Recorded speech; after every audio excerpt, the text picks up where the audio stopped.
Welcome. This is Joti Balani. I am founder and managing director of Freshriver.ai. We are a conversational AI consultancy focused on strategy and delivery of conversational AI services for the Fortune 100.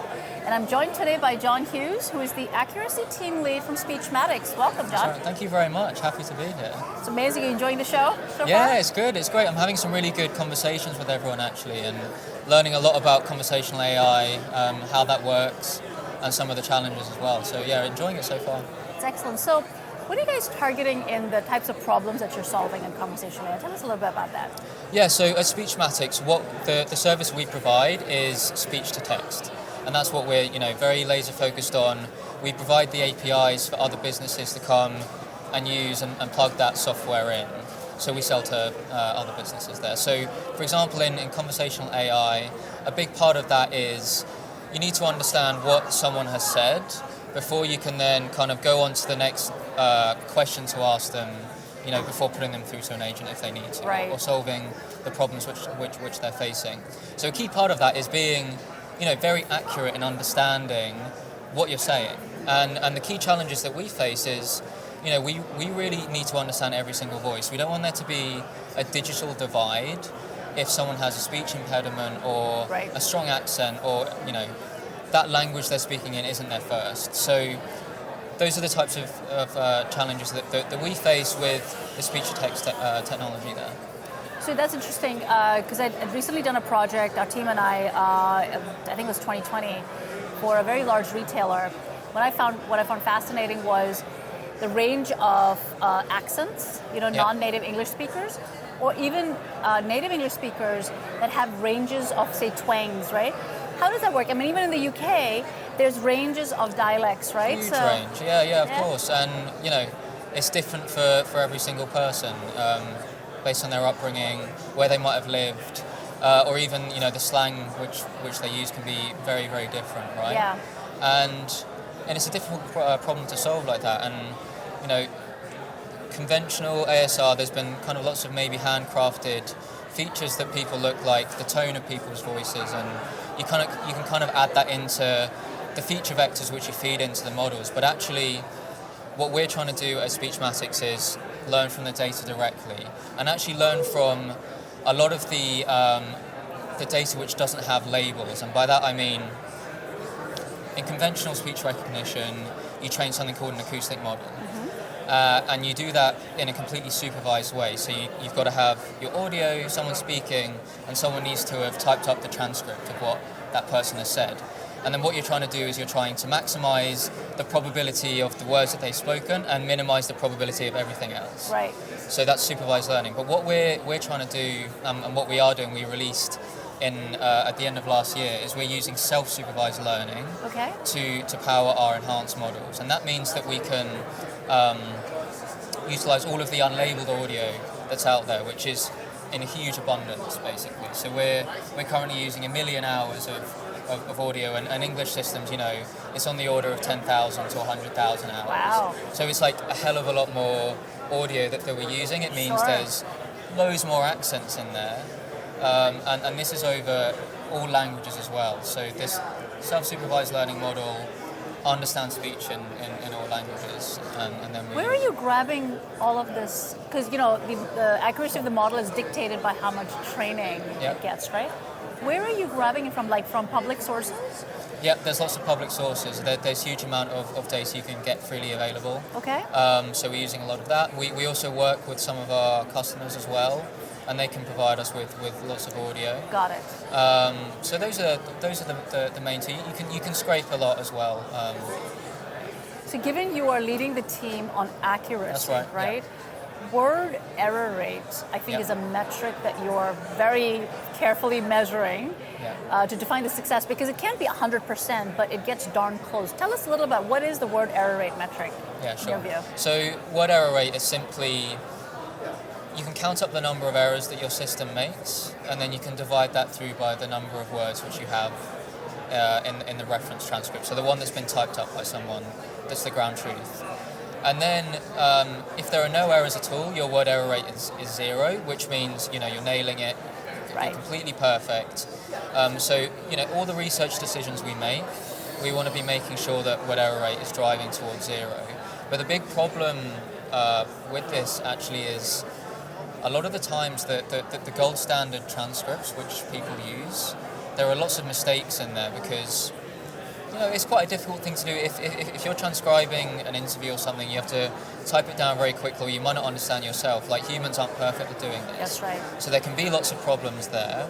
And also, especially with things like dates or currencies or lots of other things, there's actually multiple ways you can say the same thing. Correct. So, or write the same thing. So you can say a date like October 1st, 2022. Right. But you can write that in loads of different ways, right? That's right. And if you have the wrong one in your reference transcript and you try and score against that, you're going to get really heavily penalized. Right. Even though your speech recognition system might have been completely accurate. Yeah. Just in a different form. So we're working on kind of a new novel way of doing of scoring transcripts that harnesses the power of large language models. Because large language models, they're trained on basically all of the text on the internet. Correct. And they understand the nuances and the differences in how you write things, and they can say, that's not a problem at all. So I'm going to say that error is nothing, or that's a minor error. But if you omit the word suspected before murderer, and it's in like a court case or something, and you're looking at the transcript after, that's a serious problem because it causes misinformation. Right. So you want to tag that as a really serious error. You want to weight that much higher because word error rate isn't going to do that. It's going to weight that omission of suspected before murderer the same as changing in and an, for example, in a sentence which you just be able to read through. You be able to understand what's going on. Right. So that's what we're working on, and I'm giving a talk later as well on how that works. I think that's brilliant because I think what you're touching upon, there's domain sensitivity.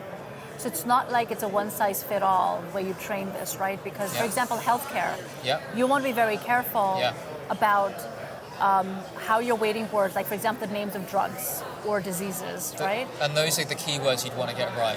That's right. Because it's so important, especially for downstream tasks like here with conversational AI, a lot of the natural language understanding, which is built on top of the transcripts, if you're getting those keywords wrong, they can't find them. That's right. They can't do anything they want to do. So that's why we're looking for metrics to measure things slightly differently. So do you depend on the client to give you those domain-specific language to train on top of, when you're doing open source data, it's more about how humans speak. But for the domain word, you rely on the client to sort of bring it in, or you're doing other corpus. Do you mean to bring in extra data? Yeah, the domain-specific training. We have some partners, that we can do that. But also, we have other functionality like custom dictionary, where say you're talking about specific drugs that might not be directly in our vocabulary, you can put those in and then we'll be very good at transcribing them still. So we have like added functionality, and we can also now say again it's healthcare. Say there's a load of transcripts from doctors having conversations with their clients, or other maybe textbook information. You can bias our models to that text so it will perform better. But so those are ways we can make those applications better, and we can collect data from our customers if we have partnerships. But I think the main way we actually get our gains is through self-supervised learning that I was explaining earlier. Yep. We really get a massive bump in performance. Like, imagine you have you essentially get rid of a third of errors that you had before. So if you've got 30 errors there, you get rid of 10. I see. What about GDPR? So when you collect speech to convert to text, right, there's sensitivity around people's names and addresses and stuff. Are you guys making that as a normal part so you're compliant all the time? So with that, we provide ways to run our systems on-premise. So if people have GDPR concerns or very private data, they can run everything locally. And it means they don't have to send it up to our cloud or they don't have to. The data doesn't have to leave, their premises, right? So that's kind of key. So those are interesting decisions, right? In fact, all the platforms, on the show, at the show here, those decisions are very critical because a lot of these companies are very worried about their data leaving their premises, right? So there's on-prem, or there's public cloud, or there's hybrid cloud. I'm sure you guys have every flavor of it, right? So they can make that decision. Is that pretty much accurate? Yeah. That's excellent. Exactly. Finally, so you earned the Queen's Award in 2019 as That's right, we did, yeah. the top technology innovators. I think that was brilliant. You also have actually compared and benchmarked yourself against the competitors because there's a lot of competition out there, right? Yeah. You guys are actually stack ranked right at the top. How Yeah, did you right do that? at the top. Yeah. So we're the most accurate and inclusive speech recognition on the market right now. And again, that's all down to the innovations which we've done with self-supervised learning. We're laser focused on understanding every voice. And that's really, really where we stand out in noisy environments, people with strong accents, and also across all the different domains for finance and healthcare. Are there any languages you don't do just yet? Because there are just so many globally and dialects. Yeah, sure. I mean, that's another key part of understanding every voice. Is we've got to have good coverage of languages. So we have 48 languages now. We've just released 14 new as of last quarter. Okay. Wow. And so we've something which I've been heavily involved with is really streamlining our machine learning pipelines, and getting the data ingestion very seamless, running through new languages very quickly. So now, we'll be able to train new languages very, very quickly and keep on expanding our horizons there as well. That's amazing. But yes, that's definitely a key part, and we have that's good the coverage. Growth, right? You guys are looking for. So, if you're able to reveal, what's the next 6 to 12 months horizon? Any interesting things we should keep an eye on that's going to be coming out? Well, I mean, we're looking to completely kind of dominate on the different operating point front. So we want to have multiple models, some that are very quick, that give decent accuracy, and then we want to have also like a completely flagship operating point that still beats everyone on the market, and all of these are going to be running hopefully very seamlessly on the GPU too. So they'll be very quick. We're going to improve our. I see. So like a light throughput version. Before they get in, because I think that's a function of how much compute and storage you'll be using. Is that how you've decided that you need to have a distinction? The throughput's better on the GPU because you can parallelize how many kind of utterances and audio streams that you're putting in at once. So GPUs are more expensive to run, but they can do lots in parallel. All right.